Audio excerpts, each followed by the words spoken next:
30% को बाहर करो, 30% को रिटायर कर देंगे, बोला भाई तुम्हारा चलो घर चलो। तो हमें प्रीमेच्योर किस बेस पे कर रहे हो?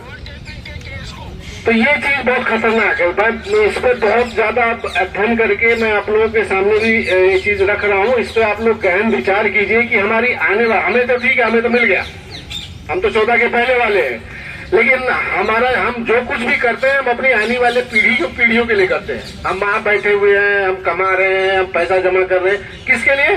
ताकि हमारे आने वाली पीढ़ियां जो है वो सुख से रहे, जो कष्ट हमने उठाया है उनको न उठाना पड़े।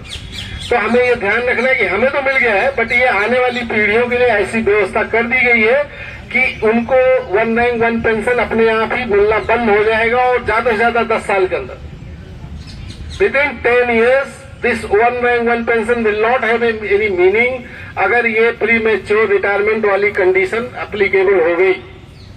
तो ये बहुत जरूरी है। बाकी एमएसपी के लिए हम लड़ रहे हैं, बाकी और कैंटीन में जो सुविधा है, जो भेदभाव उसके लिए लड़ रहे हैं, विडोज के लिए लड़ रहे हैं, वो तो सब तब लड़ेंगे जब हम उस दायरे में आएंगे।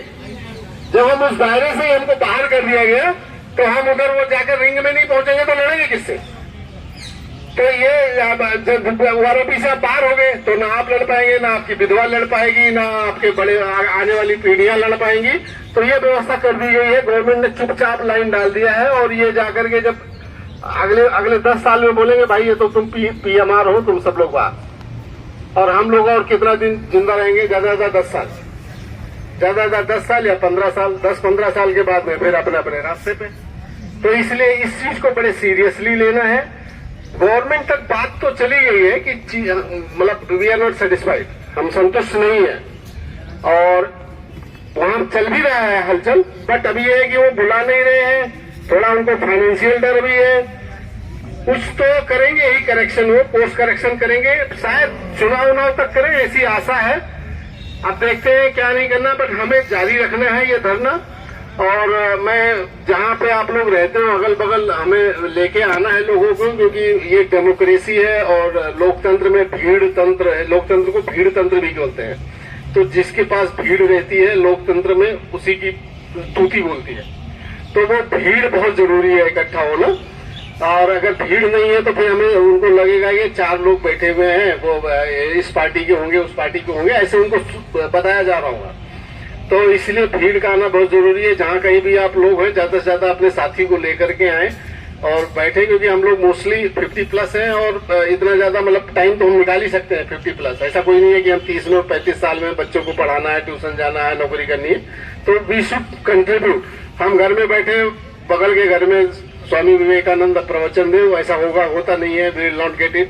तो हमें सभी से निवेदन है कि ज्यादा से ज्यादा संख्या में आए, थोड़ा सा कंट्रीब्यूट करें। कम से कम आपको ये गर्व तो रहेगा ही कि हमने ये कंट्रीब्यूशन दिया है। जैसे वो आरोपी 1 में हम यहाँ बैठते थे, हमें भले ही कम मिला, बट एक हमें वो संतुष्टि है कि वो जो मिल रहा है आज हमें मिला है, उसमें मेरा भी एक कंट्रीब्यूशन है। एक गिलहरी वाला भी कंट्रीब्यूशन है, जो भगवान राम को जब पुल बांध रहे थे, वो गिलहरी समुद्र सुखा रही थी पूंछ में पानी भिगो के, तो लोग हंस रहे थे। तो भगवान राम ने उसको बुलाकर पुरस्कृत किया, बोला तुम्हारे उत्साह को देख के और तुम्हारी डिटर्मिनेशन को देख के हम तुम्हें आशीर्वाद देते हैं कि तुम याद रखी जाओगे।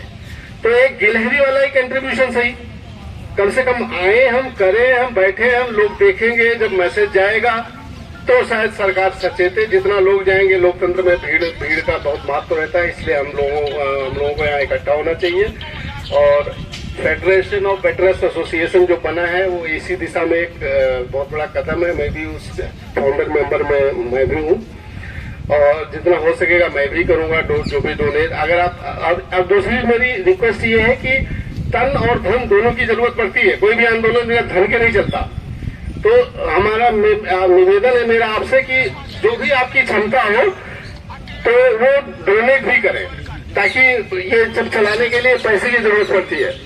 आना है, जाना है, वहाँ पे लोग ठहरे हुए हैं, खाना पानी चाय। तो इसलिए जो भी 100 रुपए, 50 रुपए, 500 रुपए, 1000 रुपए, जो भी आपकी क्षमता हो आप उसको डोनेट करें, ताकि ये आंदोलन चले। और लड़ेंगे तो ही मिलेगा, लड़ेंगे नहीं तो मिलेगा नहीं। बेसिक फंडा यही है, if you don't fight you don't win. आप हो सकता है कि आप 100% ना मिले, आपको 20% ही मिले, 50 ही मिले, बट मिलेगा तभी जब लड़ोगे। तो हम इस उद्देश्य से लड़ेंगे, देखते कितना मिलेगा, कुछ ना कुछ तो मिलेगा ही।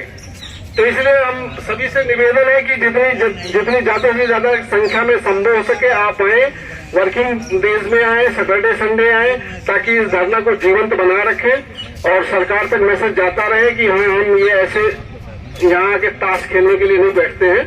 हमारा कंसर्न है, हमारे आने वाली पीढ़ियों के लिए कंसर्न है, वो उससे प्रभावित हो रही है, इसलिए हम बैठे हुए हैं धूप में। नहीं तो हम भी बैठ के अपने घर पे कूलर लगा करके आराम से अखबार पढ़ रहे होते। हमें यहाँ क्या शौक था आने के लिए, अगर हमें कोई तकलीफ नहीं होती।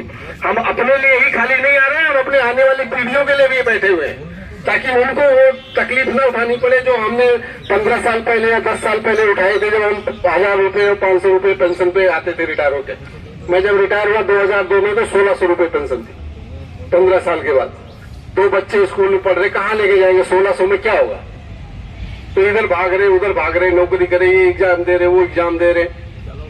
सब लोग नहीं क्लियर कर पाते एग्जाम, सबको नहीं मिल पाती नौकरी। तो कम से कम इतनी तो पेंशन नहीं कि वो सम्मान पूर्वक जीवन तो जी सके। इसी उद्देश्य से हमने वारोपी 1 के लिए फाइट किया था, लेकिन उन्होंने वारोपी 2 में ऐसा क्लॉज डाल दिया है कि वारोपी खत्म हो जाएगा अगर इस क्लॉज को हम लोगों ने क्लैरिफाई नहीं करवाया कि ये क्लॉज जेसीओआर्स के लिए अप्लीकेबल नहीं होना चाहिए। ये बिल्कुल जिस दिन मीटिंग होगी, अगर मुझे सौभाग्य मिला तो मैं तो इस पे एडमेंट हो जाऊंगा सरकार के साथ में, नहीं तो जो भी जाएगा मैं अपना जरूर कंसर्न ले लूंगा कि इस पे ज्यादा ध्यान देना। एमएसपी पे लड़ते रहेंगे, हम विधवा पेंशन पे लड़ते रहेंगे, बट हमको अगर रिंग से ही बाहर कर दिया गया तो हम लड़ेंगे कहां पे? तो इस पे आप लोग भी गहनता से विचार कीजिए। और ये बस साइलेंटली डाला गया है, स्वीट पॉइजन है ये। यही कहना था मुझे। बहुत बहुत धन्यवाद आप लोगों को आने के लिए। जय हिंद। भारत माता की, भारत माता की, भारत माता की। इनकलाब जिंदाबाद।